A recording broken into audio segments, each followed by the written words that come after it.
Bonjour à tous. Ce soir, un thème un petit peu particulier, puisque c'est une question qui, pour ma part, m'avait posé beaucoup de questions il y a quelques années, beaucoup de problèmes, puisque je rendais témoignage de ma foi, motivé, heureux.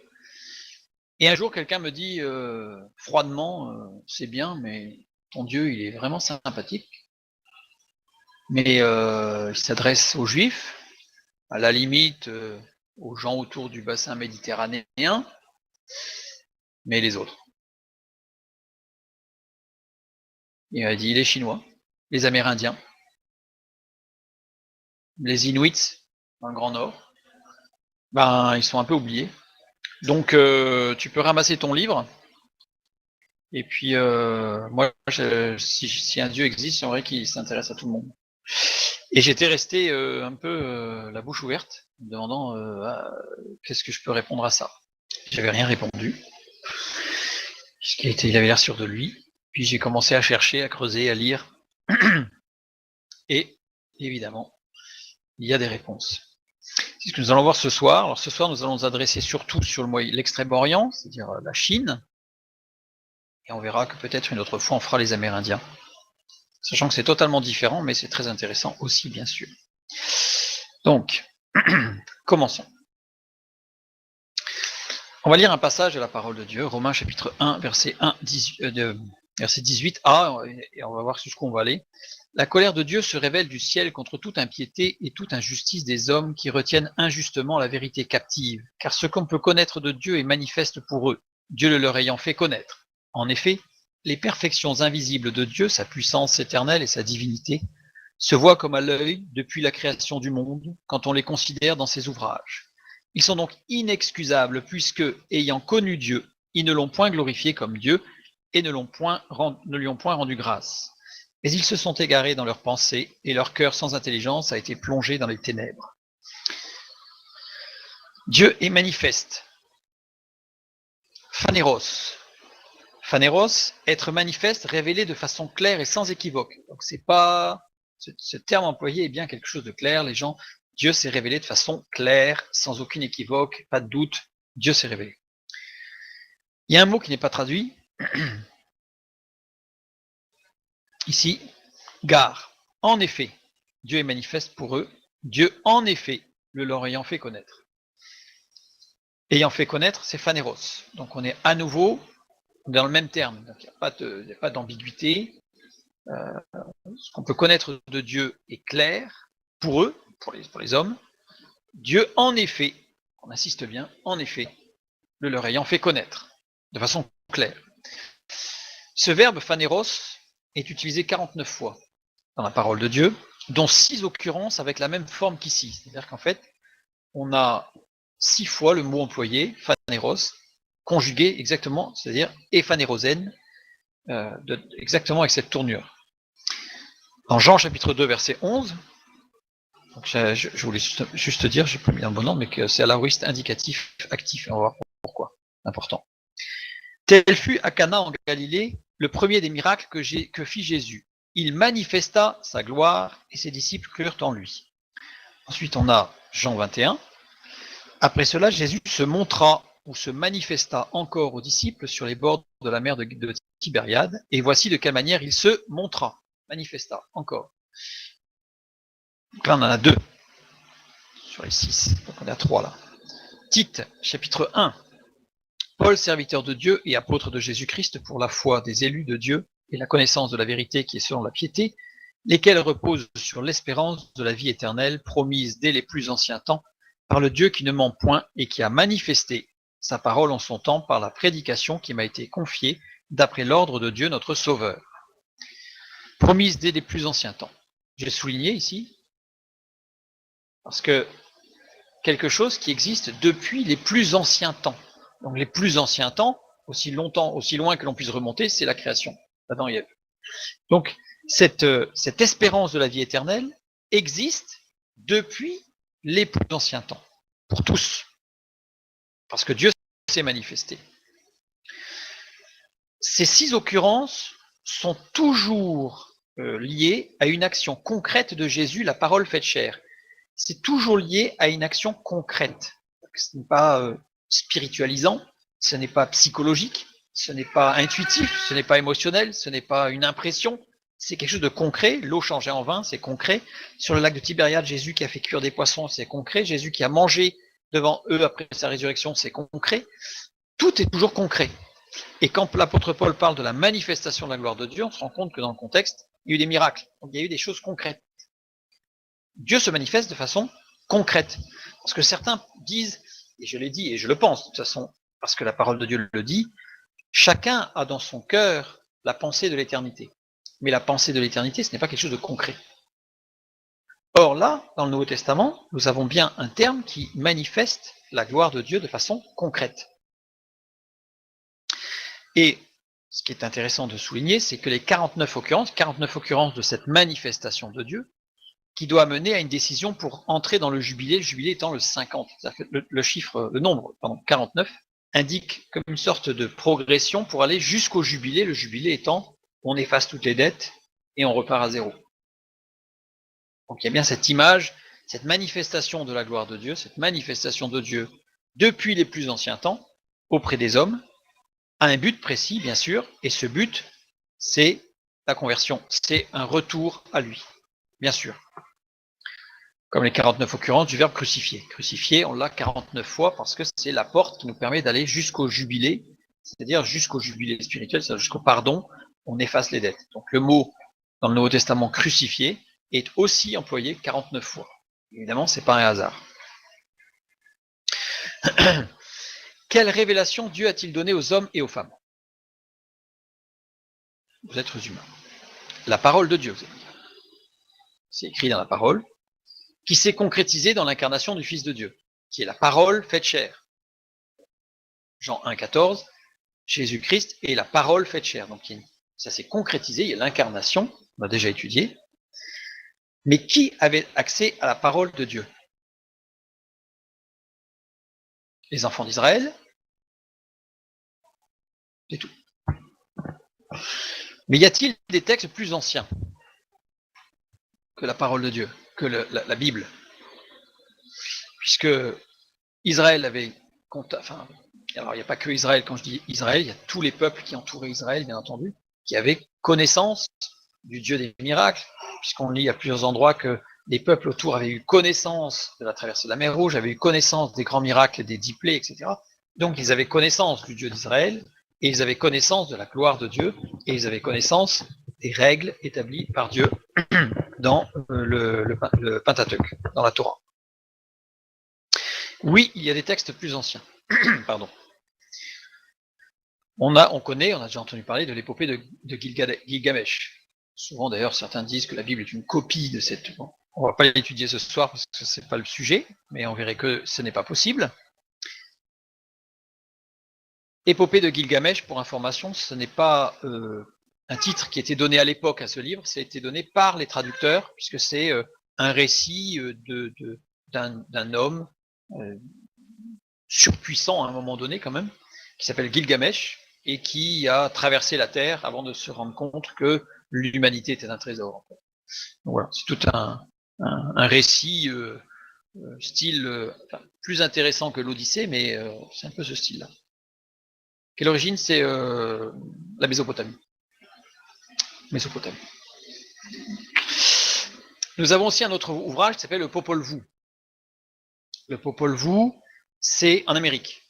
C'est sur le continent américain, on a le Popol Vuh qui est à la base d'énormément de choses mythiques et mythologiques. Donc c'est c'est pas un livre, c'est un codex, c'est-à-dire un assemblage de feuilles, mais pas sous forme de livres, qui étaient tressées les unes aux autres. Et on a le Yi Jing, qui est un livre chinois, l'Asie, en particulier la Chine. D'autres textes postérieurs existent, c'est-à-dire que ça, ce sont les plus anciens. Il existe d'autres textes. On peut parler, par exemple, des Upanishads. Les Upanishads, en fait, c'est entre 800 et 500 avant notre ère. Donc c'est plus récent, on va dire, entre guillemets, mais c'est pas antérieur à la parole de Dieu, c'est postérieur à la parole de Dieu. Donc les Upanishads, c'est en Inde. Je ne sais pas si j'avais mis. En 1999, découverte de la pierre de Dashka. Alors, c'est une pierre particulière, la pierre de Dashka, découverte. Alors, ça a été rendu possible parce qu'ils ont retrouvé dans des traces qui disaient qu'il y avait une pierre un peu particulière, ils ont fouillé, etc. Je vous laisserai lire, il y a eu 200 dalles, bon bref. En tout cas, ça a été retrouvé dans une région qui s'appelle la République de Bachkirie, qui est en Russie, une toute petite république. Et voilà une photographie de la pierre. C'est une dalle. Alors là, hop, on revient parce qu'il y a un petit souci. Voilà. Donc la pierre de Dashka, elle fait 1,48 m de long, 1,06 m de large et 16 cm d'épaisseur pour un poids approximatif d'1 tonne. Alors elle a une particularité, cette pierre, c'est qu'elle est modelée de deux façons. Elle représente une carte de la Sibérie en relief. En relief, oui, vous entendez bien, en relief avec les montagnes un peu plus haut, les creux un peu plus bas, les rivières tracées en creux, etc. Cartographie uniquement réalisable par vue aérienne. Alors ça pose un problème, puisque la datation de cette pierre est très très très ancienne. Alors certains disent qu'elle a été datée à 120 millions d'années, c'est pas possible. On sait que c'est pas cette date-là, parce que ça c'est très approximatif. Ils disent ça parce qu'ils ont retrouvé des coquillages qui soi-disant dateraient de cette époque-là, mais on peut très bien prendre un caillou avec des coquillages dedans, ça veut pas dire qu'on l'a gravé à cette époque-là. Donc en tout cas, elle est très très ancienne, cette dalle, ça c'est sûr, elle a plusieurs milliers d'années, et elle a une carte en relief de la Sibérie. Les chercheurs pensent reconnaître certaines montagnes et cours d'eau qui existent encore, parce que cette carte, c'est une carte du relief où on repère qu'il y a des choses qui existent et qui existaient et qui existent encore, mais on sait, de par le relief, qu'il y a des choses qui ont disparu et qui sont sur la carte. Donc ça veut dire que la carte est vraiment très ancienne, et d'ailleurs, elle est tellement ancienne qu'elle date de la période où le continent n'était pas encore séparé. Donc pour vous dire que c'est très vieux. Il y a aussi des réseaux d'irrigation complexes et des structures similaires à des barrages. On en compterait 12. Je crois que je l'ai mis, mais c'est sur 12 000 km. Je ne l'ai pas mis. 12 000 km de système d'irrigation. Donc c'est quelque chose d'énorme. C'est quelque chose d'énorme et qui date, a priori, puisque c'est avant la séparation des continents, c'est avant le déluge. Donc c'est antédéluvien, avant le déluge. Et cette pierre, elle a une particularité, c'est qu'en plus des reliefs de la Sibérie, eh bien, elle est gravée d'idéogrammes chinois anciens. Et elle est en Sibérie. Et elle pèse 1 tonne. Comment? J'ai pas remis la photo, non? Elle est composée de 3 couches successives de matériaux très différents. Et c'est là qu'on voit que c'est forcément façonné par un homme, en fait, par des êtres humains. Parce qu'elle a 3 couches successives. Une première couche qui fait 14 cm, qui est de la dolomite. Une couche de diopside, 1,8 cm. C'est sur cette couche de diopside que l'on va retrouver la carte de la Sibérie en relief. Alors certains affirment que la diopside est un matériau très dur et que donc c'était impossible, ça a été fait par des choses surnaturelles, etc. Non, la diopside est un matériau qui n'est pas dur, la diopside est un matériau qui se travaille facilement. Ceci étant, si on regarde bien, on voit bien que la technologie d'usinage, je dirais, de cette dalle pour donner le relief donne quelque chose de particulier. Mais là, je renvoie vers notre étude sur la construction du temple de Salomon et sur les 2 colonnes de Salomon pour voir qu'à l'époque, il y avait des techniques et des technologies dont nous parle la parole de Dieu, qui étaient très poussées, qui étaient nettement au-dessus de ce qu'on peut imaginer. Je ferme la parenthèse. Et la troisième couche, c'est de la porcelaine de calcium. 0,2 cm. 2 mm sur toute la surface d'une porcelaine de calcium. Pas transparente, non. Mais donc qui suit tous les reliefs. Donc les reliefs ont été faits dessous et celle-là a été posée par-dessus. On le voit parce que l'épaisseur est constante, donc elle n'est pas creusée, elle a été posée par-dessus. Et c'est sur cette porcelaine de calcium que sont gravés les idéogrammes chinois. Donc gravés, pas peints, gravés. C'est important, on va le voir tout à l'heure. Les scientifiques russes sont convaincus que cette carte en relief n'est qu'une pièce d'un puzzle cartographique de toute la Terre. En fait, ils pensent que cette dalle n'est en réalité qu'un morceau de quelque chose qui faisait tout le continent unique de l'époque. Et en relief. Donc c'est quelque chose d'incroyable. plus tard rebaptisée Pierre du Créateur. C'est-à-dire qu'elle a été rebaptisée Pierre du Créateur parce que elle désigne le continent, en fait, tel qu'il aurait été créé au départ. Il manque quelque chose.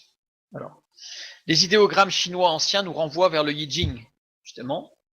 Le Yijing qui, on va le voir, a été écrit approximativement à l'époque du déluge, aux alentours de l'époque du déluge. A priori, même c'est bien sûr, après le déluge. Même c'est même un peu après, on va le voir. Mais c'est à cette époque-là, en tout cas, c'est-à-dire aux alentours des 2000 avant Jésus-Christ, donc il y a 4000 ans. Donc les idéogrammes chinois existaient avant. Enfin, ont commencé à exister avant, d'après certaines sources, mais j'ai regardé, rien n'est fiable. Ce que l'on sait, c'est que, en tout cas, ce qui est sûr, c'est que ça a commencé avec le Yijing. C'est la trace écrite la plus ancienne que nous ayons, sauf sur cette dalle de Dashka. Mais sur cette dalle de Dashka, en fait, ce sont des idéogrammes chinois qui sont évidemment énormément émoussés. Donc, on en reconnaît quelques-uns, mais il y a certains qu'on ne reconnaît pas. On en reparlera peut-être tout à l'heure. Ce qui est assez surprenant, c'est que le Popol Vuh, qui est le livre amérindien, qui lui date approximativement aussi de 2000 avant Jésus-Christ, mais un peu après, on va le voir, légèrement, on va voir pourquoi. Juste, donc, légèrement après le Yijing, et donc tout ça c'est après le déluge. Le Popol Vuh en Amérique, eh bien, nous donne quelques détails, puisqu'elle décrit la fabrication d'une telle carte en relief. C'est-à-dire que le Popol Vuh décrit la carte de Dashka, écrite avec des idéogrammes chinois. Là, ça, on va y voir clair, mais vous inquiétez pas, mais ça se complexifie. Qu'est-ce que nous dit le Popol Vuh? Le Popol Vuh nous dit que TPU Gukumats planifièrent la Terre pour l'homme. Alors, qui sont TPU Gukumats? TPU et Gukumats, c'est le dieu serpent sous deux apparences. Que, dans toute la lecture du Popol Vuh, si un soir on étudie le Popol Vuh, on en parlera.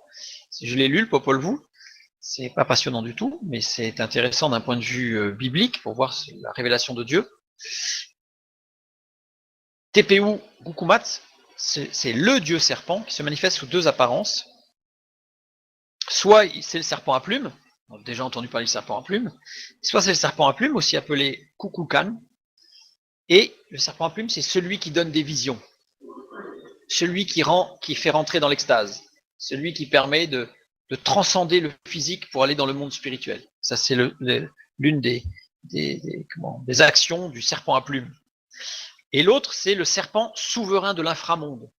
On ne va pas rentrer dans le détail, parce que dans l'inframonde, dans le monde maya, aztèque, inca, il y a 9 inframondes qui descendent les uns sous les autres. C'est-à-dire 9 enfers différents, plus ou moins profonds. Je vous ferai juste remarquer que c'est exactement la même description qu'on a dans le Coran. Je ferme la parenthèse. 9 enfers différents. Donc on a les mêmes sources, mais ça, peut-être qu'on en parlera un jour. Donc, TPU et Gukumats, ce serpent ancien, a planifié, donc planifier, c'est pas faire un plan pour faire un business plan, hein, c'est planifier dans le sens faire un plan. Donc, il nous est dit dans le Popol Vuh que le serpent a fait un plan de la Terre pour l'homme, pour qu'il ait la connaissance du monde, pour lui amener la connaissance, pour que l'homme puisse connaître. Alors, je ne rentre pas tout dans le détail dans le Popol Vuh. Si un jour on en fait une soirée, on pourra avoir plus de détails. Et voilà ce qui est dit un peu plus loin dans le Popol Vuh, de là où ils étaient, donc ces deux manifestations du serpent, TPU et Gukumats, de là où ils étaient, ils pouvaient voir le monde dans sa totalité.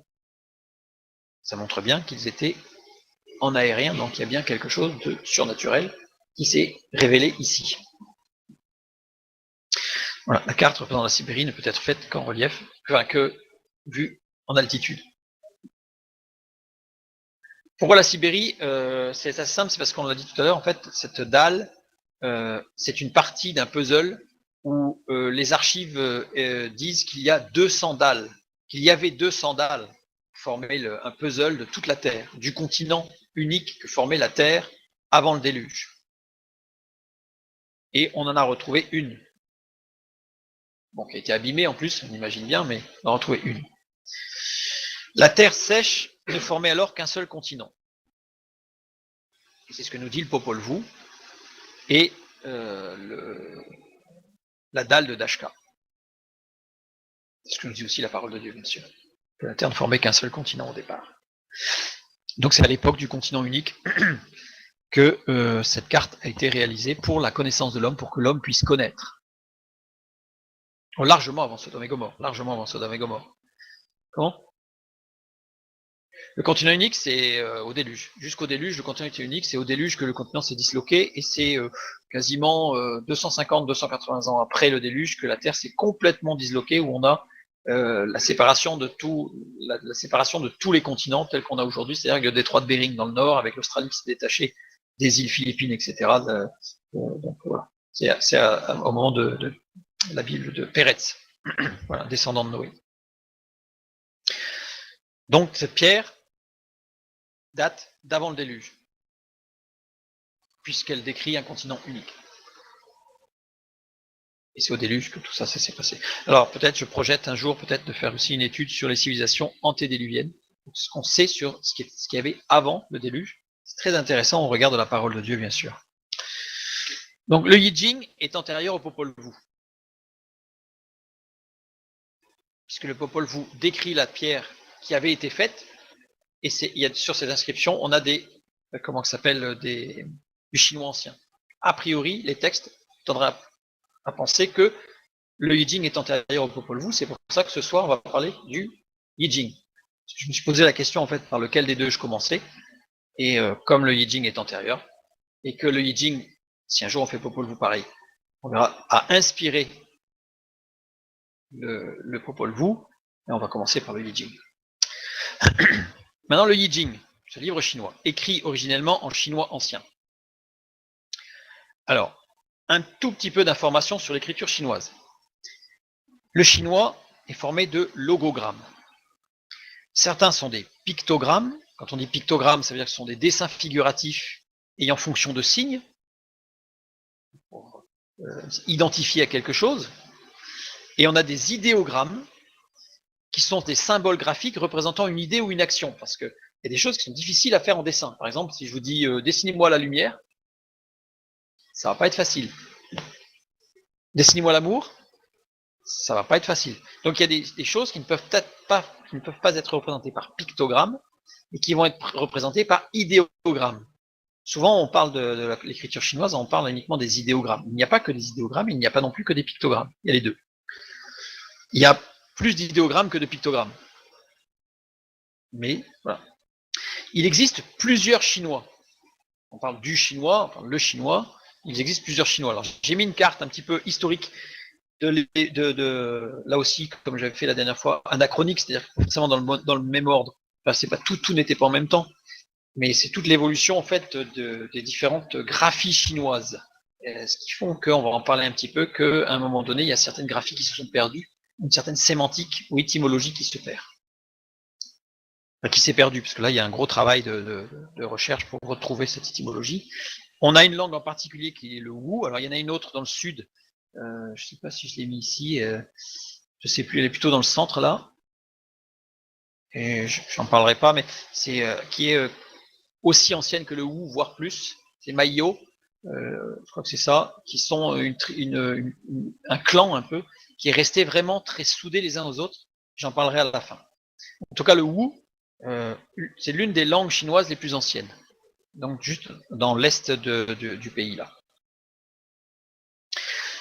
Langue de la région de Yu, à l'époque des printemps et des automnes, on va en parler tout à l'heure, les printemps et les automnes, c'est aux alentours des 500 avant Jésus-Christ. Période un peu troublée, qui est appelée la période des printemps et des automnes. Ça changeait pas mal au niveau de l'Empire et des dynasties. Donc l'assemblage de pictogrammes et ou d'idéogrammes, puisqu'on peut retrouver des pictogrammes et des idéogrammes dans le même sinogramme, voilà, former des sinogrammes avec un sens complet. Une majorité de mots sont composés de 2 caractères. La majorité des mots chinois sont composés de 2 caractères.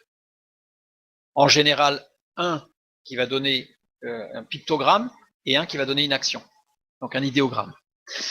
Un peu comme en français. Je prends un exemple, j'ai pris infaisable. Infaisable, on a un préfixe privatif, on a le verbe faire, on le retrouve au centre, et on a le able à la fin qui rend qui veut dire que c'est possible. Donc on a infaisable, c'est l'association de trois, c'est pas des idéogrammes ni des pictogrammes, mais trois mots en tout cas, trois parties de mots qui font un seul mot. Bien en chinois, on a un peu la même chose. Je reprends le même mot, infaisable. Alors, ma prononciation chinoise n'est pas exceptionnelle, donc je ne prononcerai pas. Voilà. Parce que même si je sais un peu, je n'ai pas suffisamment en tout cas pour laisser ça sur Internet. Donc ici, en tout cas, on a le mot infaisable en chinois, qui est formé pareil, d'un idéogramme faire, puis privatif négation, donc là c'est pou, et le dernier arriver ou réussir. C'est-à-dire qu'en chinois, l'idée de l'infaisable, c'est celui où on ne pourra pas arriver. Vous voyez, c'est un peu une idée un petit peu différente de nous. Nous, infaisable, c'est que à la limite, ça commence avant d'être arrivé à la fin qu'on verra que c'est pas possible. Alors que le chinois dit, tu pourras faire des efforts, tu pourras avancer, mais tu n'arriveras pas à la fin. Petite nuance. Donc, et chaque caractère est souvent formé de plusieurs pictogrammes ou idéogrammes simples. On va voir des exemples. Différence entre les caractères du chinois ancien et les caractères du chinois moderne. Le chinois ancien, ce sont des choses simples. À l'époque, il n'y avait pas d'ordinateur, il n'y avait pas de choses très compliquées. En 2000 avant Jésus-Christ, on peut dire que tout ce qui était fabrication humaine n'était pas très complexe. Donc, la représentation pouvait être simple. C'était toujours des choses compréhensibles par tout le monde, puisque là, l'ère de la philosophie et de la politique n'avait pas commencé. Donc, c'était des choses compréhensibles par tous, et des choses connues par tous. En fait, l'objectif des premières écritures, c'était simplement de pouvoir communiquer sur des choses simples, efficientes, c'était pragmatique. Donc, il fallait que ce soit efficace et reconnu par tous. Exemple, le soleil. Le soleil, en écriture chinoise ancienne, donc en chinois ancien, c'est un cercle avec un point au centre. Le point, c'est pour ne pas confondre avec un cercle. Ça veut dire que le fait de mettre un point à l'intérieur signifie que c'est quelque chose qui est circulaire et plein. Pas vide, parce qu'on a mis un point à l'intérieur. Le fait d'enlever le point, ça peut être anodin, hein, enlever un point, mais ce n'est pas du tout le même sens. Là, on a un cerceau si on enlève le point. Donc un cercle. Les caractères chinois modernes utilisent encore des formes de dessin original, mais l'évolution des instruments d'écriture a imposé une évolution de la graphie. C'est l'instrument d'écriture. Au départ, je vous ai dit, c'était gravé. Les pictogrammes étaient tous gravés. Alors, soit sur de la carapace de tortue, soit sur des omoplates, sur des os, des omoplates d'animaux, grands animaux de préférence, ou sur de la pierre à la limite. C'était un peu plus dur, mais voilà, c'était gravé. Et l'évolution fait qu'à un moment donné, il y a eu l'invention du papier, du support papier, et donc là, on a commencé non plus à graver, mais à peindre. À peindre, et les stylos bics n'existant pas, ni les crayons à papier, c'était peint au pinceau. Or, pour peindre un pinceau, un rond, c'était plus facile de faire un rectangle, parce que surtout si on veut mettre un point au milieu, le rond, s'il est plus ou moins large, plus ou moins gros, on finit par faire un gros pâté. Donc, le résultat, c'est qu'à un moment donné, on a transformé, merci à Pang,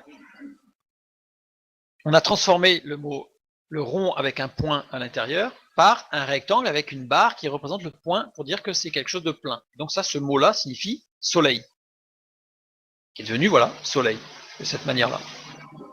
Et ça se dit ri. Bon. La lune maintenant. La lune, en chinois ancien, la lune, eh bien c'est un croissant de lune avec un point à l'intérieur, puisque c'est pas quelque chose de creux, parce qu'à la limite, sans point, ça aurait pu être considéré comme une banane. C'est-à-dire quelque chose qui n'est pas solide. Une banane, bien sûr, c'est de la matière, mais ça se mange et ça disparaît. Et que la lune, elle disparaît pas. Donc on met un point au milieu. Et elle est devenue ceci. Dans l'écriture, je dirais un petit peu cubique. Voilà. Au pinceau. L'objectif étant le pinceau. Donc là, je ne vous ai pas fait l'ordre d'écriture, parce qu'il y a même un ordre à respecter, etc. Donc, où est ? Pour un objet, le pictogramme suffit. Quand on désigne le soleil, ça suffit. Maintenant, si je veux désigner une idée, je disais tout à l'heure, par exemple, la clarté. La clarté, c'est quoi la clarté ? Alors, les Chinois ont inventé un système pour pouvoir voir ce que c'était que la clarté, par exemple, une idée. Donc, le soleil éclaire le jour, donc on dessine un soleil, et la lune éclaire la nuit.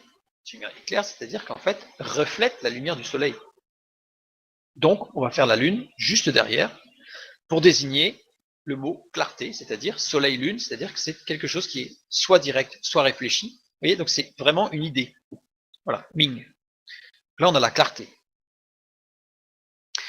Lecture d'un idéogramme. Maintenant, on va faire l'inverse. Là, on a construit une idée à partir de pictogrammes et maintenant, on va lire un idéogramme. On va prendre un exemple. J'ai pris un idéogramme là, un sinogramme, on va dire. Ben. Alors, c'est pas Ben, c'est BN. Je vais y arriver, hein. Qui se décompose en deux parties. On a une première partie et la deuxième, voilà, plus. Sachant que la première partie désigne un arbre et la deuxième partie signe d'insistance sur la partie basse de l'arbre. Donc, ceci est un arbre et qu'est-ce qu'on a tout en bas de l'arbre? Les racines. Donc, nous avons BN, c'est le mot racine. Voilà. Vous voyez, donc l'idée de la lecture d'un sinogramme, c'est de retrouver l'étymologie des pictogrammes de base. Alors, je vous rassure tout de suite, il en existe à peu près 30 000. J'exagère, il y a 5 000. 5 000 idéogrammes, ou sinogrammes ou pictogrammes de base qui sont composés les uns avec les autres. Donc, ce sont bien les racines. On prend un autre mot, par exemple. Voici un autre, pas un mot, pardon, un autre sinogramme qui est formé de kuo, qui veut dire bouche, qui parle, qui peut désigner une personne, parce que celle qui parle, c'est une personne. Donc, une personne par voie de déduction. Et on a R, qui désigne un enfant mâle. Donc, ce mot-là, c'est un homme qui parle. Dans une famille, celui qui parlait était le grand frère. Donc, ce mot désigne le grand frère. Parce que c'était toujours l'aîné qui avait l'autorité de la parole dans les discussions, etc. Donc, on désignait le grand frère par ce sinogramme. C'est un enfant qui parle. Donc, c'est le fils aîné, parce que c'est celui qui avait autorité. Donc, c'est l'aîné. En fait, ce mot désigne l'aîné de la famille. Voilà, le grand frère. Voilà. Alors, là, on voit qu'on les a posés l'un sur l'autre. Mais si je renko, si je les mets l'un à côté de l'autre, désigne une population comme une famille, une tribu. Si je désigne la famille Intel, la famille Dupont, je vais employer ce sinogramme-là pour désigner toute la famille Dupont. Si je désigne les Français, je vais employer ce mot-là. Je vais rajouter Faguo, par exemple, pour dire français. Donc, je vais rajouter l'ensemble des Français. Donc, la position même des pictogrammes, des idéogrammes les uns par rapport aux autres, peut changer le sens. Maintenant, on peut continuer. Origine du peuple chinois. Voilà. D'où vient le peuple chinois? Genèse 11, 1 à 9. On ne va pas tout lire, c'est le passage de la tour de Babel. Nous avons vu dans une étude, j'ai mis dessous la géolinguistique ou l'histoire de la tour de Babel, je vous renvoie qui est sur Internet, sur YouTube, où là on voit que en fait les Chinois sont des descendants de Japhet qui sont descendus et qui ont migré jusque l'extrême est. Événement daté entre 2500 et 2000 avant Jésus-Christ, la tour de Babel, c'est-à-dire juste après le déluge. Le déluge, on estime qu'il est, si je me suis amusé à faire une petite généalogie biblique, bibliquement, le déluge se situe aux alentours des 2250 avant Jésus-Christ, approximativement. Mais rien n'est précis, puisqu'il y a des généalogies qui ne sont pas données. Donc on a des trous. Donc en tout cas, voilà, la tour de Babel, c'est à ces alentours-là. Première grande migration de l'histoire de l'humanité. Tout le monde était dans la vallée de Shinéar, et là, confusion des langages, on a vu, on connaît l'histoire, le récit, et les peuples, il y a eu migration dans toutes les directions. Le verbe migrer en chinois, que voilà, est composé de plusieurs pictogrammes. Donc, on a grande, division, rupture, ouest, en marchant. Donc, le mot chinois qui veut dire migrer garde la trace de la première fois où le peuple a migré et il a fallu employer un mot pour désigner ce qui s'est passé. Et comme c'était très descriptif au départ, eh bien, ce mot, ça décrit ce qui s'est passé la première fois qu'il a été créé, ce mot. À savoir, une grande rupture, une grande division à l'ouest, puisque la Chine étant à l'est, parle de quelque chose qui s'est passé à l'ouest. Donc, à l'ouest, en marchant. Ça, c'est la migration.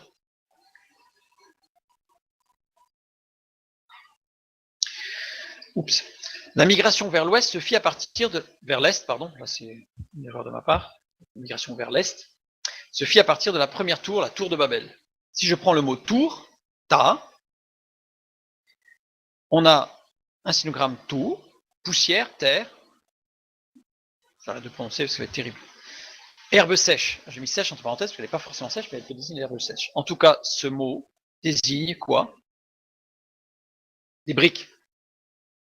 Parce que la première tour de l'histoire de l'humanité était faite de briques. Et on le voit dans Genèse 11.3. Ils se dirent l'un à l'autre, allons, faisons des briques et cuisons-les au feu. Et la brique leur servit de pierre et de bitume, leur servit de ciment. Donc, le mot tour désigne les briques, un assemblage de briques en chinois. Puisque il a fallu décrire ce qui s'est passé. Ensuite, on a une autre partie, on a Ren, tous les hommes, et Yi, un, ne formait qu'un. Bouche, langue. Tous les hommes ne formaient qu'une seule langue. Donc, le mot tour, c'est ça qu'il faut bien intégrer, c'est que la première fois qu'il a fallu décrire ce que c'était qu'une tour, eh bien, ça a été décrit en chinois pour désigner une fabrication en briques, à un moment où tous les hommes ne formaient qu'un, parce qu'ils ne parlaient qu'une seule langue. C'est encore le mot qui est utilisé aujourd'hui. Si je reprends maintenant la deuxième partie ici du mot, je vais le redécomposer. Ça veut dire entreprise, projet. En supprimant le sao, on a dit que c'était l'herbe sèche. Donc je supprime, il me reste la partie basse. La partie basse, qui veut dire uni. Donc ça veut dire que pour achever le projet, il fallait être uni. Donc rien que dans le mot tour, on a la description de l'action de la tour de Babel. Parce que c'est la première fois qu'il a été créé ce mot, pour décrire quelque chose de concret. Et on voit ça dans Genèse 6, 11, 6 à 8. Maintenant, si je prends Genèse 8, 17, 9, 1 et 7, que nous dit la parole de Dieu? La parole de Dieu nous dit, soyez féconds et multipliez-vous sur la terre, c'est Dieu qui s'adresse aux hommes. Un peu plus loin, soyez féconds et multipliez, remplissez la terre. Et vous, soyez féconds et multipliez, répandez-vous sur la terre et multipliez sur elle. C'est-à-dire que Dieu demande à l'homme d'aller partout sur la terre, et qu'est-ce qu'il fait? Il construit une ville pour se concentrer. Il fait tout l'inverse. La ville était l'inverse de la parole de Dieu, l'inverse de l'ordre donné à Dieu aux hommes, donné de Dieu, enfin, que Dieu a donné aux hommes. Si je prends maintenant le mot confondre en chinois aujourd'hui, si je prends le mot confondre, la première fois qu'il y a eu une confusion, c'était à ce moment-là. Donc, le mot confondre, on a she, qui veut dire langue, et yin, qui veut dire mystère. Les langues étaient devenues mystérieuses. Donc, même encore aujourd'hui, quand un Chinois dit qu'il est confondu ou que quelque chose le confond, il fait appel à la première fois où il y a eu cette confusion, qui est confusion des langues. Maintenant, la tour de Babel. La tour de Babel, on nous dit division. Souvent, quand on prend un dictionnaire biblique, on nous dit Babel en hébreu, Beit Beit Lamed, ça veut dire division ou confusion. Littéralement, ça ne veut pas dire ça. Parce qu'en fait, c'est considéré que la racine, c'est Beit Lamed Lamed. Là, ça veut dire confusion. Et non, on est bien sur Beit Beit Lamed. Donc, c'est pas tout le même mot. Littéralement, ça veut dire porte de Dieu. Porte de Dieu. Dieu voulait que la vallée de Shinéar, là où se trouvaient les hommes, soit le départ du peuplement de la terre. Il fallait que ce soit la porte vers l'extension, vers une diffusion sur la terre. Prenons le mot Babel en chinois. Babie. Formé de deux, on le voit, deux idéogrammes. Le premier, Ba, qui veut dire désir, désirer, et biais, se séparer ou départ. Oui. Quel mot? Ah, tu prends un dictionnaire chinois? Un dictionnaire chinois, Babel. J'ai pris un dictionnaire chinois. Babel, est-ce que Babel est dans le Yijing? Non. Non, Babel n'est pas dans le Yijing.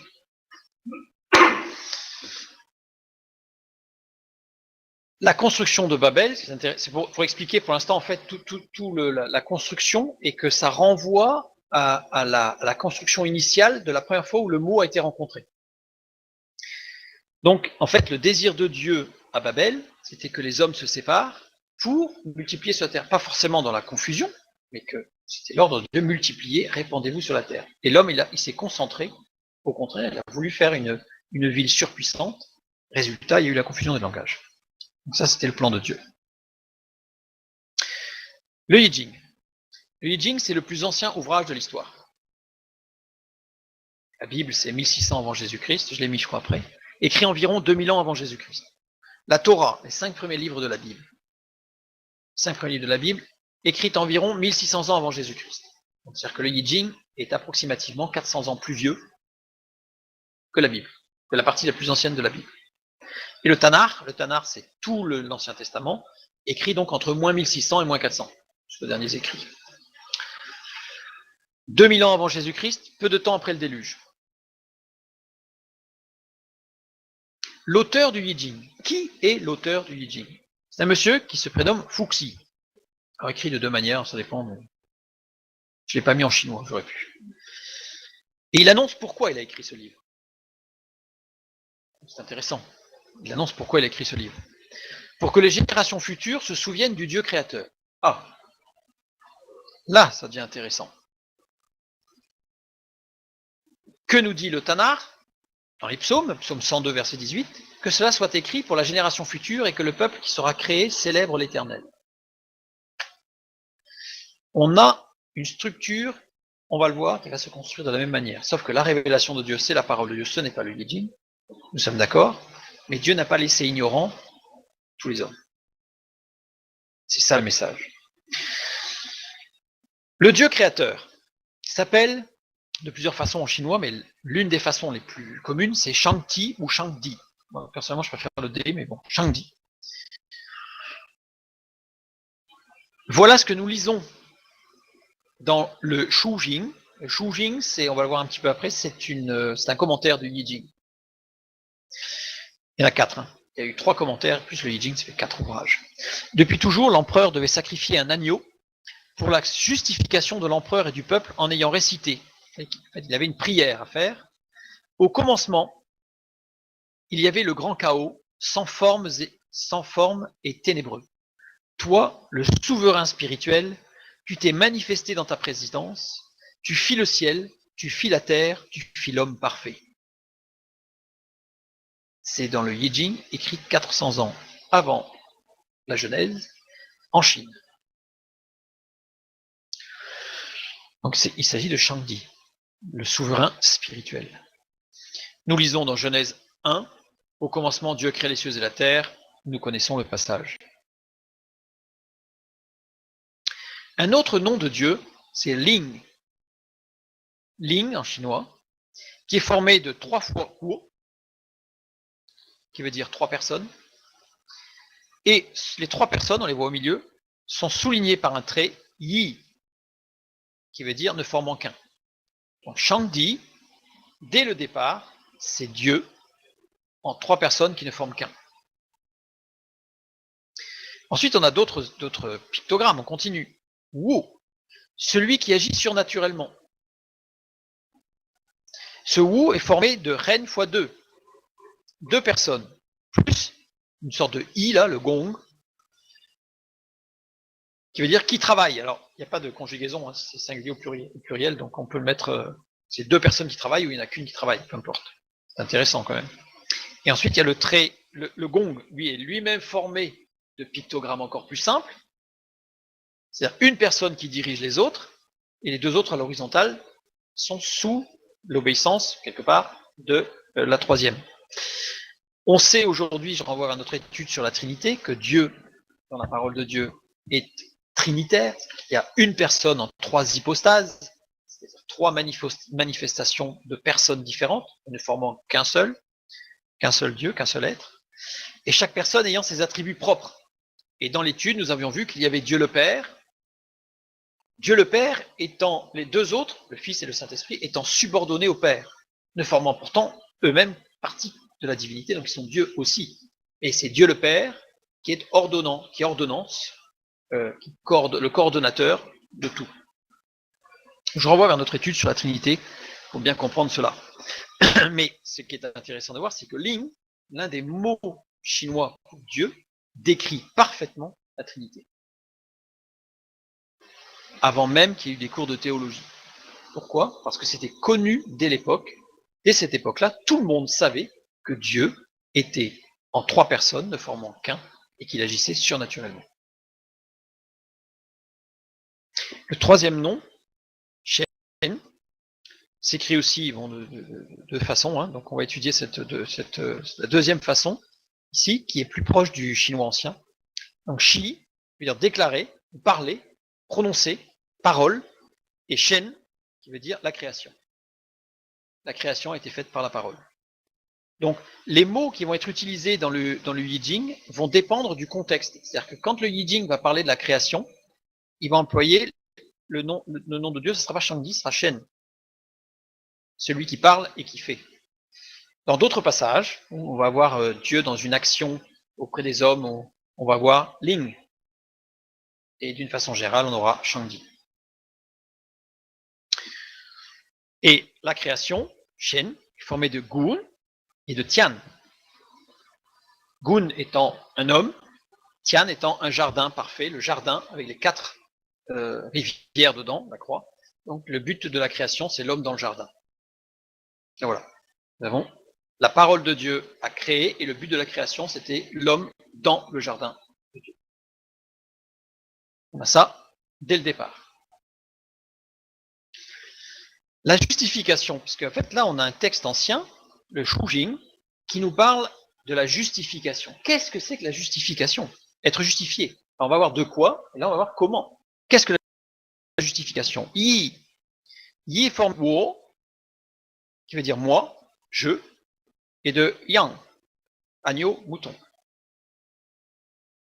La justification, c'est être revêtu d'un agneau sacrifié. C'est très impressionnant, parce que dans la culture chinoise, l'agneau n'existe pas. Et pourtant, à l'origine, c'était quelque chose de très courant, puisque c'était utilisé, tout le monde le comprenait, et le mot qui a été utilisé par justification, c'était être couvert par un sacrifice d'un agneau. Il existe, bien sûr, en tant qu'animal, mais dans la culture chinoise, on a tout ce qui est moderne au niveau de la culture chinoise, on a les dragons, on a des tas de choses, et l'agneau, il est inexistant. On va le voir après pourquoi il a été effacé, mais aujourd'hui, ça paraît surprenant de retrouver dans des idéogrammes primitifs des notions de l'agneau. On le retrouve assez souvent, hein, cet agneau. Là, on n'a pas tout étudié ce soir, c'est trop long, mais c'est surprenant.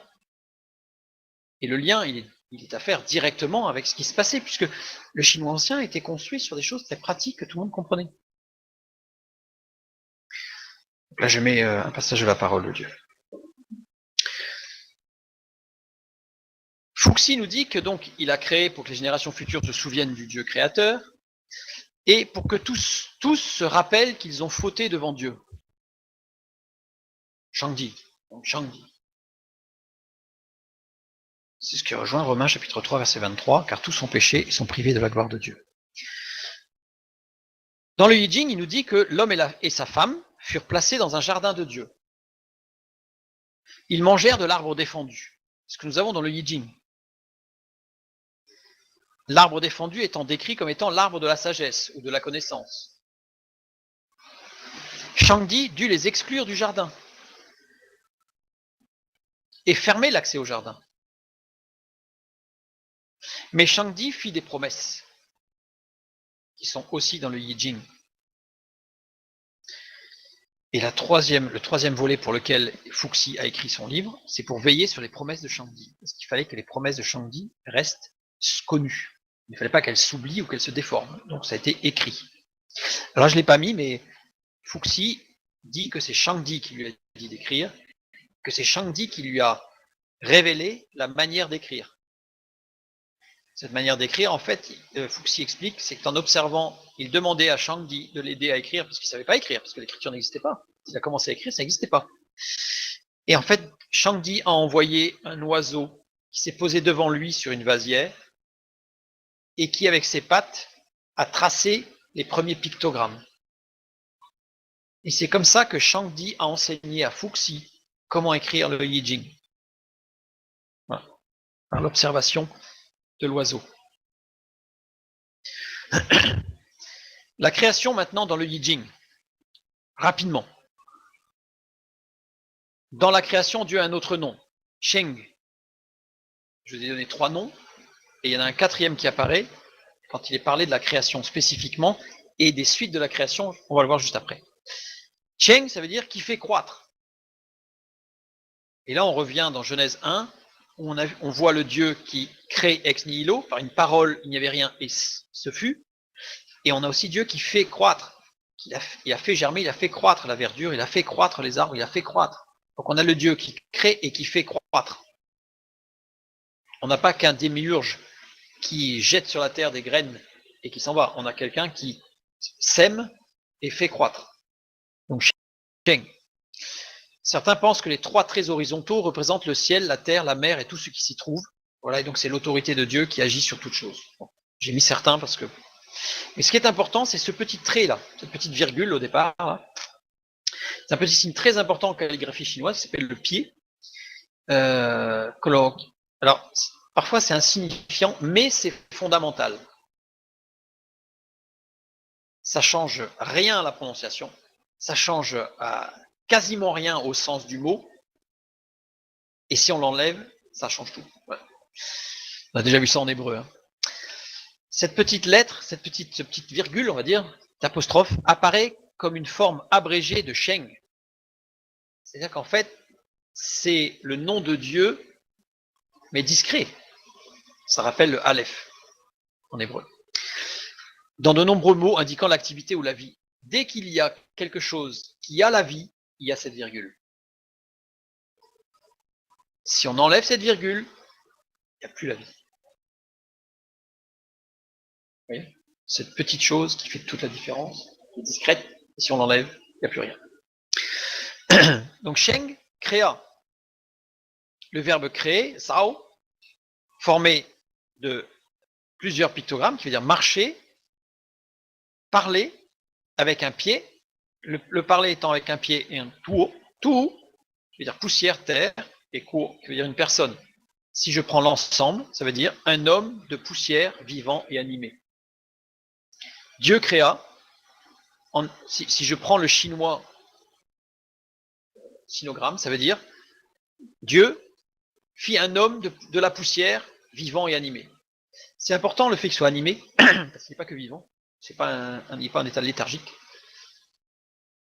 Il est animé dès le départ. Pardon. Donc là, je prends un verset biblique. Donc Adam fut le premier homme. Le mot premier, la première fois que le mot premier a été utilisé, c'était pour décrire le premier homme. Et le mot premier, xian, formé d'un pied, toujours, parce qu'il était vivant, ce premier homme. Donc, évidemment. Et ensuite, on a poussière, terre, et homme. Premier, si je prends la façon dont ce mot est écrit, ça veut dire homme de la poussière. Parce que la première fois qu'il y a eu un premier, c'est Adam, il était le premier à pouvoir parler avec Dieu, à pouvoir connaître, à pouvoir apprendre, tout ça. Donc, premier, c'est l'homme de poussière, Adam. Adam fut créé seul au départ. Seul. Ding, on a ren, qui veut dire homme, et ding, qui veut dire mâle. Donc, seul, la première fois que le mot seul a été employé, c'était pour désigner un homme. Ren, ça peut être une femme aussi, donc un humain, donc un être humain mâle. Il a paru nécessaire que Adam ait une femme. Nécessaire, la nécessité. Nécessaire, c'est Yao. Alors, je vais plus vite maintenant. Maintenant, vous avez compris le système. Hein. Donc, c'est un seul, unique homme dans le jardin qui avait besoin d'une femme. Donc, aujourd'hui, en chinois, si je dis c'est nécessaire, je renvoie à la première fois où il y a eu une nécessité. Et la première fois où il y a eu une nécessité, c'était pour l'homme, parce qu'il avait besoin d'une femme. Genèse 2,18. Je continue. Pour créer la femme, Dieu opéra Adam. En fait, il lui a ouvert la côte, il lui a ouvert le côté, il a pris une côte et il l'a refermée. Donc il a opéré, c'est le terme opération. Le terme de l'opération signifie aussi chair d'ailleurs, parce qu'une opération c'est quand on ouvre la chair, ça signifie aussi chair. Une personne prise d'un côté d'une autre personne. Le verbe opérer, la première fois qu'il a fallu donner cette idée d'ouvrir un corps pour extraire quelque chose ou réparer quelque chose, ou faire quelque chose dedans, eh bien, c'était pour ouvrir, prendre un côté et en faire une autre personne. Pour une autre. Les Chinois appellent encore leur épouse femme de l'intérieur. Pourquoi? Parce que graphiquement, Ru est lié à Nei, qui signifie à l'intérieur. Ce dernier mot étant formé de deux autres, donc Ru, entrée, et Tiong, côté. Le récit de la Genèse dit que la femme a été prise hors de l'homme, ce qui fait de la femme l'homme à ou de l'intérieur. Alors, quand les Chinois disent que leur épouse c'est leur femme de l'intérieur, ça ne veut pas dire que c'est la femme qui fait le ménage et qui est à l'intérieur de la maison. Ça veut dire qu'en fait, ils prennent le sens qu'elle a été tirée de l'intérieur de l'homme. Donc c'est une partie de l'intérieur de l'homme. Et donc par assimilation, ils disent que leur épouse est une partie de eux. Ils ne formeront qu'une seule chair. Il y eut la tentation, je passe très vite parce que tout est comme ça. Il y eut la tentation du désir, l'âne. L'âne, tentation, désir, on y voit une femme qui hésite entre deux arbres. Voilà ce que désigne encore aujourd'hui ce mot. Parce que la première fois qu'il y a eu cette tentation désir, eh bien, c'était une femme, Ève, qui hésitait entre deux arbres. L'homme a été chassé du jardin, Gan, chassé. Si je prends la construction sémantique, le jour durant lequel l'offenseur devait partir, chassé. La première fois qu'un être humain a été chassé de là où il se trouvait, c'était Adam et Ève. Et le mot qui a été construit pour expliquer ça, c'est le mot qui a dit le jour durant lequel l'offenseur devait partir. C'est-à-dire chasser. Et le frère aîné, Caïn tua son frère cadet, etc., etc., etc., etc. Tous les mots du Yi Jing reprennent toute la Genèse, du chapitre 1 jusqu'au chapitre 11. Tout avec le serpent, tout. Et il y a aussi, alors l'histoire, elle est racontée d'une façon très particulière, puisqu'en fait c'est très, alors, faisons une parenthèse, parce que si celui qui voudrait aller lire le Yi Jing, il va être un peu surpris, puisque le Yi Jing, mais ça on va en parler un petit peu après, a subi plusieurs modifications structurelles, de construction, du fait même que c'était des sinogrammes avec des idées. On va voir qu'à un moment donné, entre moins 600 et moins 250 avant Jésus-Christ, il y a eu de profondes transformations, et on va voir tout à l'heure pourquoi. Et donc celui qui lit aujourd'hui le Yi Jing va avoir plus un livre construit pour faire de la divination, je vais expliquer pourquoi tout à l'heure, plutôt qu'un livre avec un récit. Donc il faut retrouver le récit. Alors l'idéal, plutôt que de lire le Yi Jing, j'ai lu le Yi Jing et c'est vrai que c'est très indigeste, en plus c'est très gros, 900 pages. Donc par contre, ce qu'il faut lire, c'est d'autres ouvrages qui sont des commentaires du Yi Jing qui ont été écrits. Il y en a un qui a été écrit par Confucius, qui est excellent, et qui permet qui est excellent, en tout cas qui permet de retrouver toute la structure originelle, parce que Confucius, c'est justement, c'est au début de la modification, puisque Confucius, c'est aux alentours de l'an 500, entre 540 et 480 avant Jésus-Christ. Donc voilà. Et sinon, il y en a un autre qui est intéressant par rapport au Yi Jing, c'est Lao Tzu, et j'en parlerai tout à l'heure. Donc justement, on y va. Au 6e siècle avant Jésus-Christ, qu'est-ce qui s'est passé? Le Yi Jing faillit disparaître. Il a failli disparaître, le Yi Jing, au 6e siècle avant Jésus-Christ. Alors c'est pas... j'aurais dû mettre du 6e siècle au 2e siècle avant Jésus-Christ. Ça s'est fait en plusieurs à-coups, et deux gros à-coups, un au 6e siècle et un en 213 avant Jésus-Christ précisément. Qu'est-ce qui s'est passé au 6e siècle? Eh bien, on a un homme, Bouddha, donc ça ne s'appelait pas Bouddha d'ailleurs, mais Bouddha, qui a été illuminé. Il y a eu l'éveil de Bouddha. J'ai failli vous mettre le nom de Bouddha en chinois parce que c'est très instructif dans sa construction, parce qu'en fait on y trouve l'homme qui est ficelé par le serpent. Dans son nom même, Bouddha, en chinois. Bon. En tout cas, Bouddha, par son illumination, il dit être devenu un dieu, à la stature de Dieu. Et il proposa aux hommes de devenir des dieux. Il a fait des disciples, parce qu'il voulait devenir des dieux. Bouddha s'est fortement opposé aux enseignements du Yi Jing. Vous pouvez imaginer. Parce que le Yi Jing, c'est tout l'inverse. Le Yi Jing, c'était de dire on a besoin de justification, on a Dieu créateur, on a toute chose, donc on n'est pas indépendant. Or, Bouddha, on est totalement indépendant. Donc, il s'est fortement opposé aux enseignements du Yi Jing. Bouddha a inspiré le légisme chinois. Alors, je ne vais pas rentrer dans les détails, le légisme chinois, je l'ai mis un tout petit peu ici, oui, ça. Le légisme chinois, c'est faire table rase du passé et de la tradition. Il y a une répétition. C'est faire table rase du passé et de la tradition, donc c'est-à-dire du Yi Jing, grosso modo. Donc le légisme est apparu surtout aux alentours du IIIe siècle avant Jésus-Christ, mais a été inspiré par les enseignements de Bouddha. C'était toute une progression. Considération de l'homme et de la société tels qu'ils sont et non pas comme ils devraient être. C'est-à-dire que le Yi Jing nous dit l'homme a été créé parfait par Shangdi, l'homme a péché, il a offensé Dieu, il a été exclu du jardin de Dieu, il a fallu qu'il travaille, Caïn, le grand frère, a tué son frère, tout ça c'est décrit. Donc l'homme est devenu mauvais, et il a besoin d'être justifié, d'être racheté. On va voir ça après. Mais le légisme, c'est de dire, bon, non, l'homme il est mauvais, ok, ben il est mauvais, et soyons mauvais, allons-y. Faisons, voilà. On ne cherche pas à retrouver une certaine équité, justice, etc. C'est, puisque c'est mauvais, soyons mauvais, allons-y. Surtout via le philosophe Mozi, fin de la période des printemps et automnes dont j'ai parlé tout à l'heure, vers les 550 avant Jésus-Christ. Ce légisme, c'est ce qui a conduit à l'autodafé de moins 213 par Qin Shi Huang.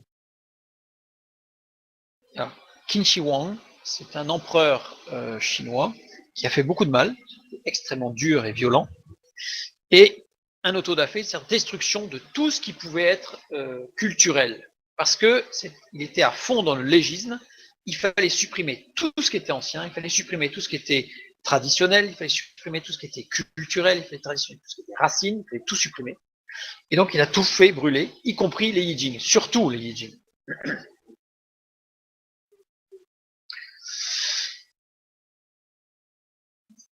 Bouddha, moins 600. Donc 400 ans avant. Mais c'est pour ça que je montre que le bouddhisme a amené au légisme. Voilà. Alors on va parler de Confucius. Confucius qui a vécu de moins 551 tout à l'heure à moins 478, donc bien avant Qin Shi Huang. Et Confucius, dans son ouvrage sur les commentaires du Yi Jing, il dit qu'il a découvert le Yi Jing, il avait 70 ans. Parce qu'il se refusait à lire le Yi Jing puisque c'était un truc traditionnel et que lui voulait être dans la connaissance. Il ne voulait pas s'embourber dans des choses qui étaient des trucs, des choses mythiques, purement inventées. Donc il n'avait pas lu. Et quand il a découvert le Yi Jing, eh bien, il dit qu'après sa lecture, il disait demander à Shangdi 50 années de vie de plus pour l'étudier. Évidemment. Évidemment. Il a écrit le commentaire Shi Yi, traduit par les Diesel, aussi appelé Yizhuan, oui, Yizhuan, ce qui est un commentaire du Yi Jing, mais ça a été appelé ainsi à partir de 150 avant Jésus-Christ. Avant, il s'appelait le Shi Yi, après il a été changé. En tout cas, ceux qui voudraient lire le Yi Jing, je leur conseille plutôt de commencer par le Shi Yi ou le Yizhuan, qui n'est pas très facile à lire non plus, mais vous y retrouverez certainement plus de repères avant de commencer le Yi Jing. Oui. Ah bah ils étaient nombreux. À l'époque du Yi Jing, ils n'étaient pas 1,3 milliard. Hein. Mais ils n'étaient pas forcément plus nombreux que la moyenne. On a vu sur, sur la dispersion Ils étaient un gros noyau en tout cas. Mais il y en a eu d'autres, puisqu'on a vu qu'il y en a un qui est parti en Afrique, il y en a un qui est parti en Europe. Donc il y a eu 3 gros noyaux là.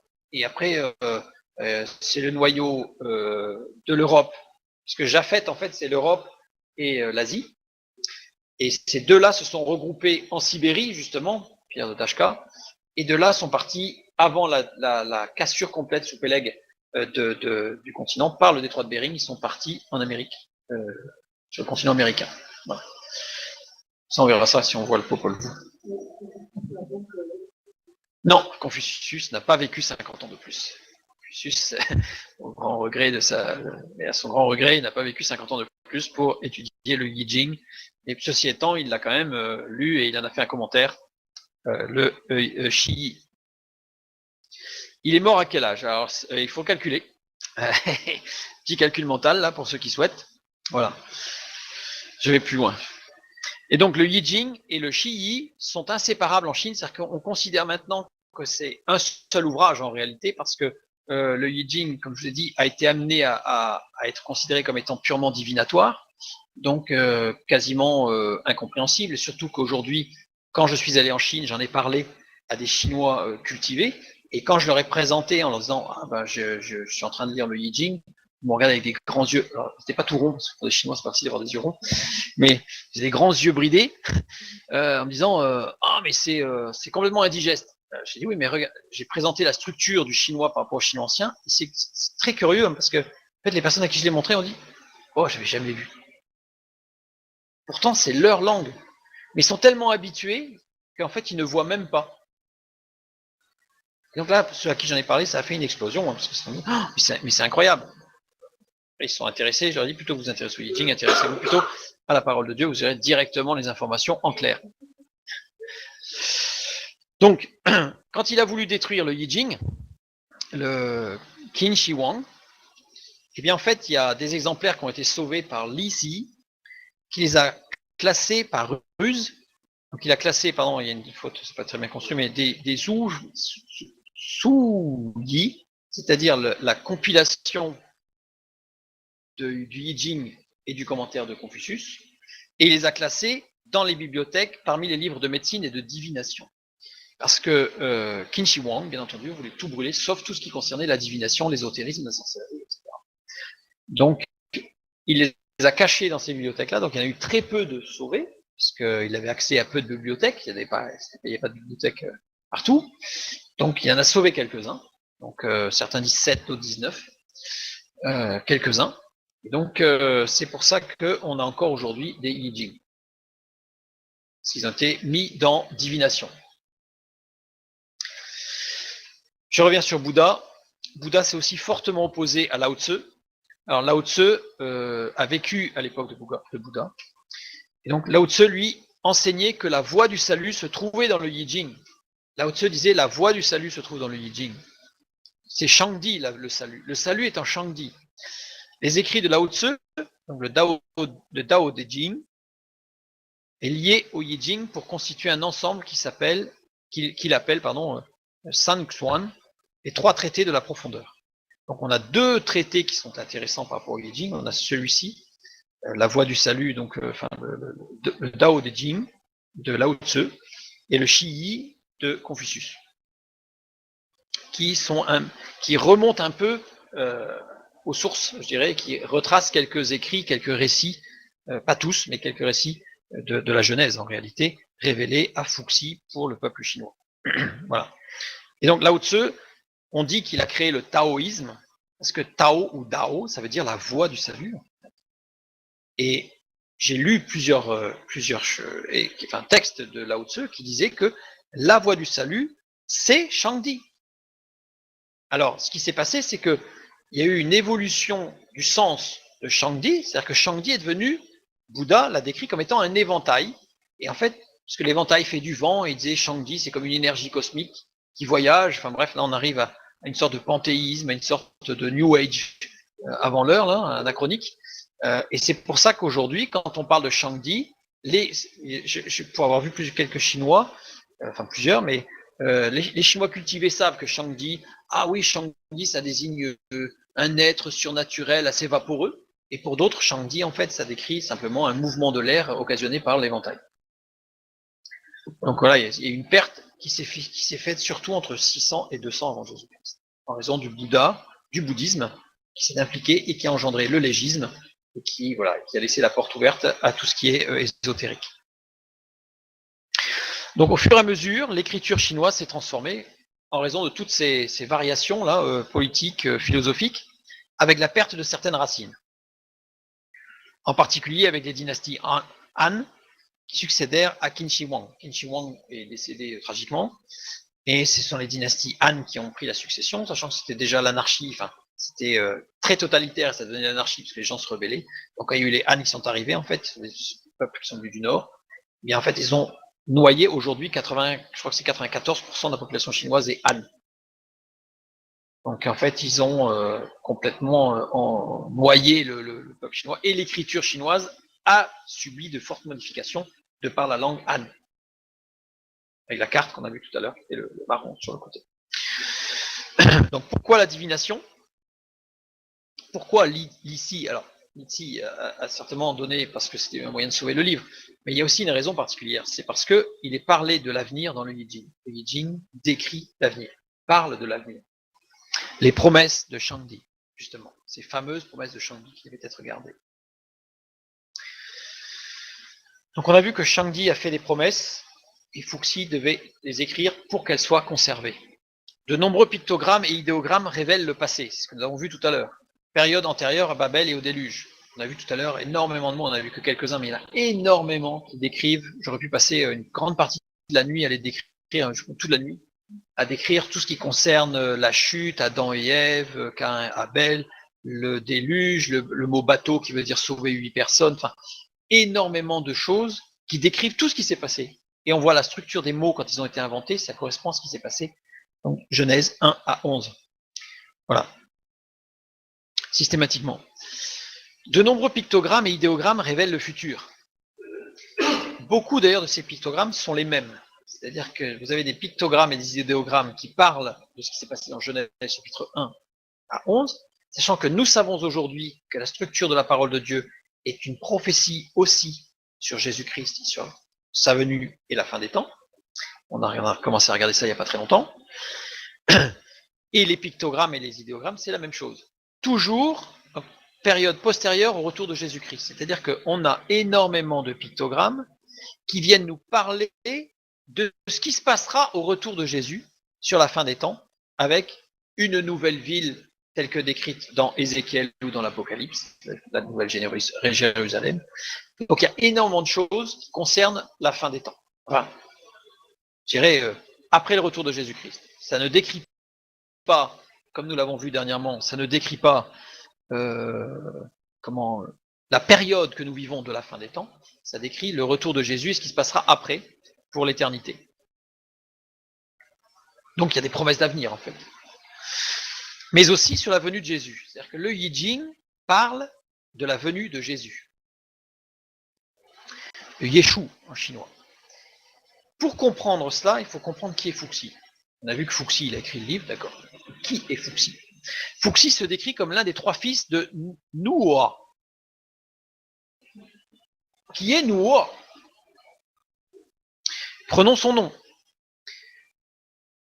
Si je prends sa construction, le second approuvé, celui qui est le deuxième qui a été approuvé. Prenons la parole de Dieu. Dans Genèse 5,24, on nous dit que Enoch marcha avec Dieu, c'est le premier qui a été approuvé. Et dans Genèse 6, versets 8 et 9, il nous dit que Noé marchait avec Dieu, c'est le deuxième qui fut approuvé par Dieu et qui marchait avec Dieu. Donc Noé est bien le deuxième approuvé. Ensuite, on peut le lire d'une autre manière, parce qu'on peut dire la seconde promesse, parce que Nuo veut dire aussi promesse, veut dire approuvé, veut dire promesse. Donc on peut le dire aussi la seconde promesse. Si je lis Genèse 5, 29, je lis « Il lui donna le nom de Noé en disant « Celui-ci nous consolera de nos fatigues et du travail pénible de nos mains provenant de cette terre que l'Éternel a maudite. » C'est la deuxième promesse qu'il y a dans la parole de Dieu, la première promesse ayant été faite à Ève sur la venue du Messie. Genèse chapitre 3. C'est la deuxième promesse. Donc en fait, le nom de Noua décrit Noé.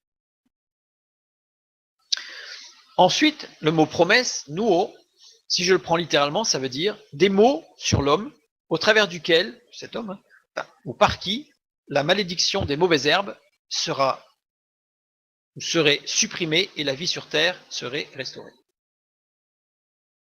Donc cette promesse parle de restauration. Donc c'est en ce sens que le Yi Jing, depuis son écriture, les sages savait qu'il décrivait l'avenir, mais pas dans un sens divinatoire, dans un sens de promesse de Dieu, au même titre que la parole de Dieu nous parle de choses comme des prophéties sur la venue de Jésus dans l'Ancien Testament, mais ce n'est pas divinatoire, c'est une prophétie de Dieu qui présente des événements, des éléments qui vont nous permettre de comprendre dans quel temps nous vivons. Et là, c'était la même chose. Là, c'était la même chose. Quelles sont les promesses au sujet de la venue de Jésus dans le Yi Jing? Le Yi Jing est entre autres adressé aux sages. Alors, j'ai dit juste que Fuxi se présentait comme le fils de Noah, mais il dit qu'il est sorti d'un grand déluge, que Shangdi les a prévenus, il leur a fait fabriquer un grand bateau. C'est pour ça que le mot bateau, la première fois que ça a été employé, c'est là, et ça veut dire sauver 8 personnes, avec des animaux. Bref, toute la description du déluge y est. Et il est l'un des fils de Noé. Donc, a priori, ça serait Japhet.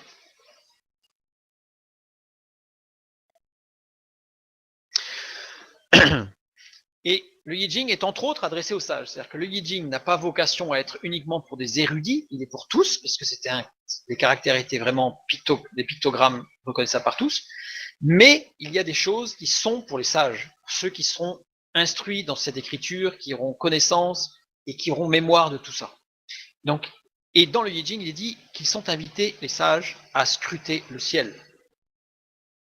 D'où la divination, justement, et en particulier les étoiles. Il faut scruter les étoiles. D'où tout ce qui va être zodiacal, tout ce qui va être astral, tout ce qui va être divination astrale, où certains cherchent dans le Yi Jing, parce que c'est écrit ça, ils disent ah mais là on a une révélation de la divination par les étoiles et puis voilà les astres, etc. Enfin bref, le zodiaque, etc. C'est pour ça qu'on a des dérives en fait au départ. Et pourquoi? Parce que Shangdi doit envoyer son fils. C'est dans le Yi Jing. Donc ça a été révélé au peuple chinois. Shangdi doit envoyer son fils qui accomplira le sacrifice ultime pour que tout homme puisse à nouveau être en communication avec le Créateur. Et c'est pour ça qu'à partir du Yi Jing, que l'empereur, les premiers empereurs, jusque justement vers l'an 600, où ça s'est perdu avec Bouddha, et surtout à partir arrivé en 200, il n'y en avait plus du tout, c'est que normalement, en souvenir de ce qui s'était passé dans le jardin parfait de Dieu, où le premier homme qui s'appelait en chinois Hangdi a été chassé, est obligé de partir, il a marché vers l'est, évidemment, parce que le jardin étant à l'ouest de la Chine, il a marché vers l'est, donc il a marché vers l'est, et jusqu'à se retrouver face à la mer, il ne pouvait plus avancer. Et donc il s'est arrêté là, il s'est établi là, dans un tout petit village, qui est aujourd'hui Shanghai. Donc c'est là que tous les ans, l'empereur venait sacrifier un agneau pour le pardon, pour la justification de ses péchés et des péchés ou des fautes, des offenses, de ses offenses et les offenses du peuple chinois. Et il faisait ça en mémoire de ce qui avait été fait et conformément à la promesse du Yi Jing que Dieu enverrait. Donc c'était en attendant le Fils de Dieu qui accomplirait le sacrifice ultime. Ça, c'est dans le Yi Jing. Et le Yi Jing nous dit que les sages pourront le reconnaître, ce Fils de Dieu, quand il naîtra. Parce que justement, quand il naîtra, une étoile paraîtra. Une étoile paraîtra et les guidera jusqu'à lui. Que lisons-nous dans Matthieu chapitre 2? Nous lisons. Jésus étant né à Bethléem en Judée, au temps du roi Hérode, voici des mages d'Orient, l'Orient c'est l'Est, arrivèrent à Jérusalem et dirent, où est le roi des Juifs qui vient de naître? Car nous avons vu son étoile en Orient et nous sommes venus pour l'adorer. Je vous renvoie vers l'étude que nous avons faite sur les mages, l'intervention des mages, où là il y a beaucoup plus de détails sur ce qui s'est passé, et vous verrez que tout correspond à ce que ce soit des mages chinois, qui soient venus d'un petit village qui à l'époque ne s'appelait pas Shanghai. Et quand on reprend les vieux textes, on trouve un village qui s'appelait Shadai. Et donc, ils sont venus de ce petit village Shadai, qui est du Shanghai, jusqu'à Bethléem. Si je regarde dans l'évangile de Matthieu, le mot étoile, astéra, 4 occurrences uniquement pour Jésus. On a Matthieu chapitre 2, la naissance de Jésus. Donc au verset 2, quand les mages disent on l'a vu en Orient, et au verset 10, quand l'étoile ils l'ont vu à nouveau au-dessus de Bethléem, et dans Apocalypse, puisqu'il est parlé de Jésus à nouveau. Donc c'est une étoile très particulière. Ça veut dire qu'il ne s'agit pas d'une comète qui est passée de temps en temps, c'est quelque chose qui ne s'est produit que là, dans l'histoire de l'humanité. Et je vous renvoie vers ce qu'on a vu sur les mages pour en comprendre exactement tout le sens. Dieu n'a laissé personne dans l'ignorance, c'est-à-dire que pendant les 4000 ans entre Adam et Jésus, on va dire 2000 ans entre Noé et Jésus, personne n'était en ignorance. Tout le monde savait non seulement ce qui s'était passé, pourquoi ça s'était passé, quand ça s'était passé, où ça s'était passé, et tout le monde avait connaissance des promesses de Dieu sur qu'est-ce qui se passera pour que chaque être humain puisse à nouveau retrouver cette communion avec son Créateur. Et nous avons ce texte de Actes 17-30 qui prend tout son relief. Dieu, sans tenir compte des temps d'ignorance, annonce maintenant à tous les hommes, en tout lieu, qu'ils aient à se repentir. Le message du Yijing, c'est le même, parce que Dieu n'a abandonné personne, n'a ignoré personne, n'a oublié personne. Et donc, dans l'humanité, nous savons aujourd'hui que non seulement, je dirais, le bassin méditerranéen, l'Europe, avait connaissance par la parole de Dieu, mais nous savons aussi que tout l'extrême Orient avait connaissance de la même chose, et ils étaient dans l'attente de ce qui s'est passé. Oui.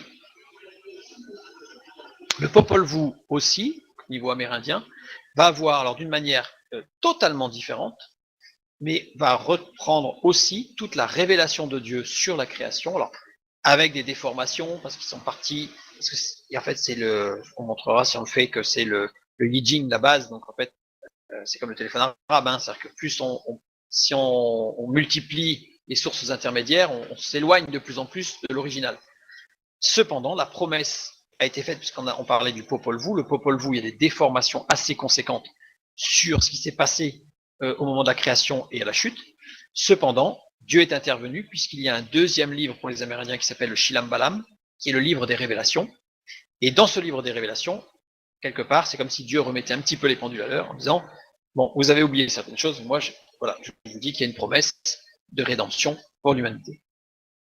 Et c'est à la lecture du Shilam Balam que pendant à peu près 900 ans, il y a eu des Amérindiens qui ont veillé sur des miradors sur quasiment toute la longueur de la côte est d'Amérique du Sud et d'Amérique centrale, 24 heures sur 24, pour attendre la réalisation de la promesse du Shilam Balam. Donc, c'est pour ça d'ailleurs que les colons ont été accueillis avec une telle joie, parce que dans un des textes d'un ecclésiastique qui suivait, alors c'est pas forcément Christophe Colomb, mais dans cette période-là, il disait que quand ils étaient accueillis, en fait, très souvent, les gens du village, les sages du village, leur disaient « Parlez-nous du Dieu du livre ». Vous imaginez un peu ce que ça peut représenter ? C'est inimaginable. Bon, on a un autre témoignage de la même sorte en Asie, où on a un missionnaire qui est allé dans l'Himalaya, Dieu l'a envoyé dans l'Himalaya, il est parti dans l'Himalaya, il a marché, il s'est trouvé sur un plateau complètement isolé, et là il y avait une tribu, je ne sais plus à quelle hauteur, mais vraiment isolée.